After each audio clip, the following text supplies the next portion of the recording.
Bonsoir Gilles Dansart. Bonsoir. On est très heureux de vous avoir sur Europe 1 ce soir en direct. Vous, le grand spécialiste des transports, directeur de cette lettre qui fait référence dans le monde des transports, Mobile Lettres. Alors Gilles Dansart, on voulait vous entendre ce soir. On est un petit peu surpris de cette situation de chaos dans les transports, que ce soit le RER, que ce soit les TGV, les TER. On a le sentiment là que le réseau ferroviaire français n'arrive pas à supporter le moindre aléa climatique un petit peu exceptionnel.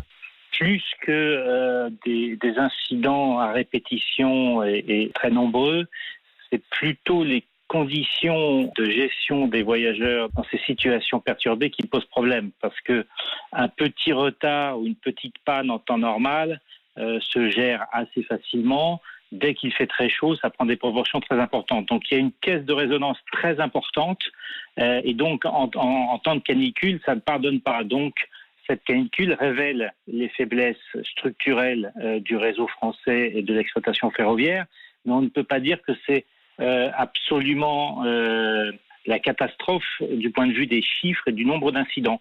C'est plutôt que c'est vraiment difficile à gérer et ça crée pour les voyageurs des conditions de voyage absolument difficiles et compliquées. Est-ce qu'il y aurait une spécificité, Gilles Dansart, française ? Parce qu'on a le sentiment que, alors on n'a peut-être pas suffisamment d'informations, mais que chez nos voisins, les choses se passent de manière plus fluide. Que ce soit des températures très basses ou des températures très hautes, ça révèle toujours les faiblesses et les fragilités des systèmes. Donc on sait depuis longtemps que la France a sous-investi sur un certain nombre de réseaux.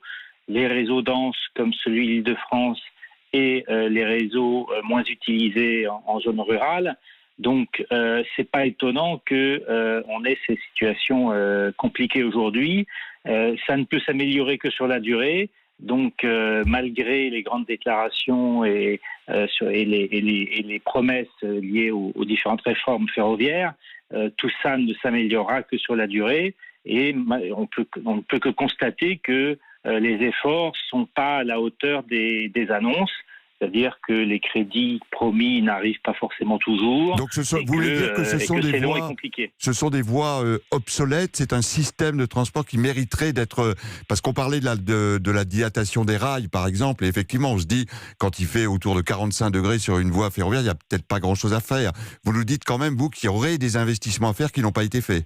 Ça n'est pas tant sur les rails que se pose le problème ou les plateformes, c'est beaucoup sur les systèmes électriques et de signalisation.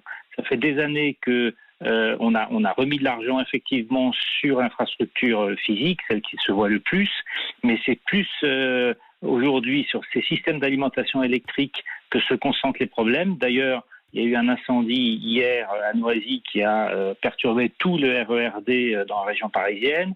Il y a aussi des incidents en province. Donc c'est plutôt ces systèmes-là, électriques et signalisation, qui pêchent aujourd'hui. Donc il va falloir aussi s'en occuper, au-delà même des rails et des caténaires qui tiennent plutôt bien la route, si je puis dire, ou la voie depuis quelques jours.